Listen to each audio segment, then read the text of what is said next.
What's going on, guys? My name is Jake, and welcome back to Gax Reviews. It's finally here. Christopher Nolan's Tenet has hit theaters in Canada and some other countries. We'll be hitting the States next week, and I get to talk about it.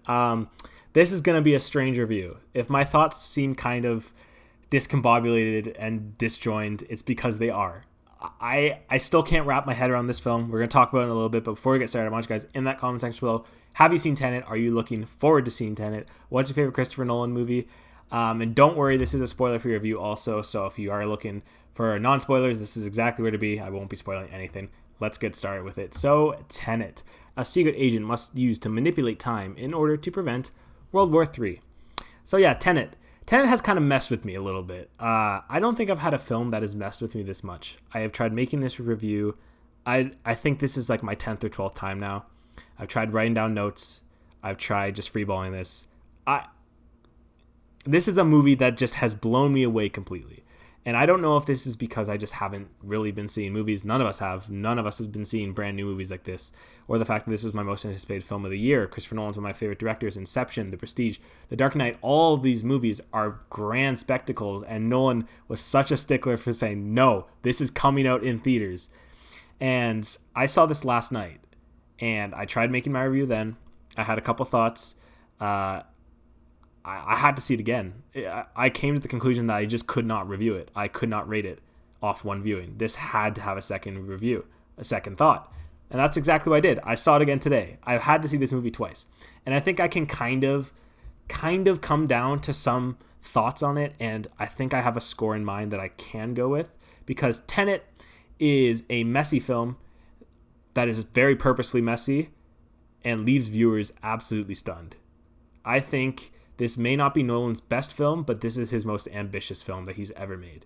And I think a lot of that comes down to the fact that it begs you to watch it multiple times. And I know Inception does the same thing. I know The Prestige does the same thing. I think there's so much in here to gather and so much to reward viewers from second watches, second, third, fourth watches. And that a lot of that's because this is a very plot-heavy film. A lot of Nolan's films are very plot-heavy. They usually just jump you straight in with these characters, and Nolan asks you to stay with them because he knows he's going to pay them off. And he does that. He has a very good track record of that. I think this really just keeps dumping information. It goes, here you go, information, inversion. I wish I could talk more about inversion. I can't because there's so much to spoil about that. So I'm not going to say much about it. If you've seen the trailers, you kind of have a glimpse of what's going to happen. But that first third of this film is just information overload. And I can understand why it throws a lot of people off, including myself. I felt very lost after a while. I think that because there's so much thrown at you and you have to pay attention to so much, it's so easy to get lost. And I think Nolan wants you to get lost.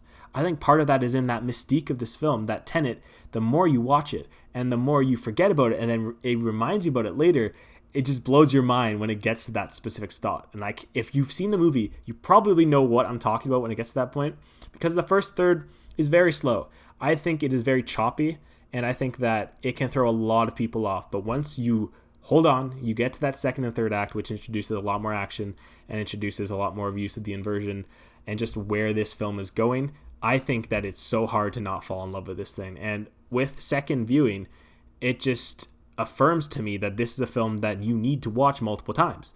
You will get better at it. That first act for me was a lot more enjoyable because I knew what was happening. And you looked and you could see all the information that was told to you in that third act that Nolan usually does. And you're just like, wow, I can't believe this is a thing. I literally just could not believe that is what Nolan did. I think the characters in general in this film, they're very enjoyable to watch, but it's very hard to try to get a hold of some of them. John David Washington doesn't even have a name in this film. He's the protagonist, and he's very good in this film. So is Robert Pattinson. He's also very good. Elizabeth Debicki's probably the character that you can understand the most. She's the most fleshed out, and a lot of that comes down to Kenneth Branagh, who I've seen some people hate this man's performance. I think he is terrifying. He's very over the top, but I loved what he did with this film. And just, man, like, the special effects in this, what are you expecting from a Christopher Nolan movie? Is it crazy to say that this is probably his most beautiful film? The cinematography is sharp. The CGI, Where is it? There's no CGI. This thing is all practical. And the fact that the inversion, you see a building blow up, and then it doesn't blow up, and then it blows up from the bottom, and just all of this stuff paired with the brilliant score by Ludwig Göransson, who was supposed to be Hans Zimmer, Christopher Nolan's usual composer, but he had to drop out for Dune. Ludwig does a beautiful job with this score, and people have said it's too loud, and yeah, I can see it, because there is points where it overshadows the character speaking, and he's been doing that since The Dark Knight Rises. Don't really understand why, but it works well in a theater experience. But ultimately, I feel like a lot of this just comes down to Tenet being my most loved film of the year. I can't even deny it anymore that this is my favorite film of the year. I'm almost at a full 5, but I think one more watch might do it, guys, but I'm going to give Tenet a 4.5. Yeah, I think my biggest thing that I can say is that go into this movie to expect to be confused and to expect to want to know more about it. If you don't like movies that pile you on information that you think you're going to get lost on, I don't know if you'll love it right off the bat. But I'm telling you guys, stick with it. The more you think about it, the more you want to go watch it again. Those second watches are going to do so much for this film for you guys. And I am excited to watch this film more. This review might kind of seem a little off and a little all over the place. That's just because I have not felt this about a movie in so long.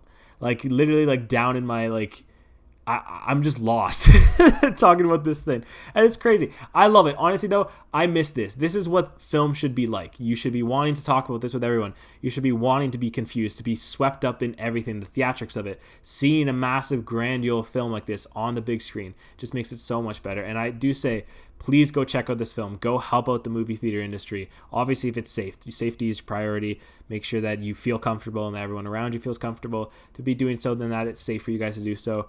But man, what a movie, and I can't wait to keep talking about this movie in the future further. Undoubtedly, this is going to be showing up on my end of the year list, and I will be talking about it a little bit later this week. We're going to do a Christopher Nolan tier list ranking, so look out for that. More Tenet talk for you guys. That about wraps up with this video. If you guys also didn't know, I have passed 100 subscribers. Thank you guys so much. And I did do an announcement of that. I am doing a Q&A for next week. So if you have not participated in that yet, I'll leave the link in the comment section below where you can go. And you can ask me questions, learn anything about me. Ask me more Tenet questions. See me more blind blow and talk about this stuff.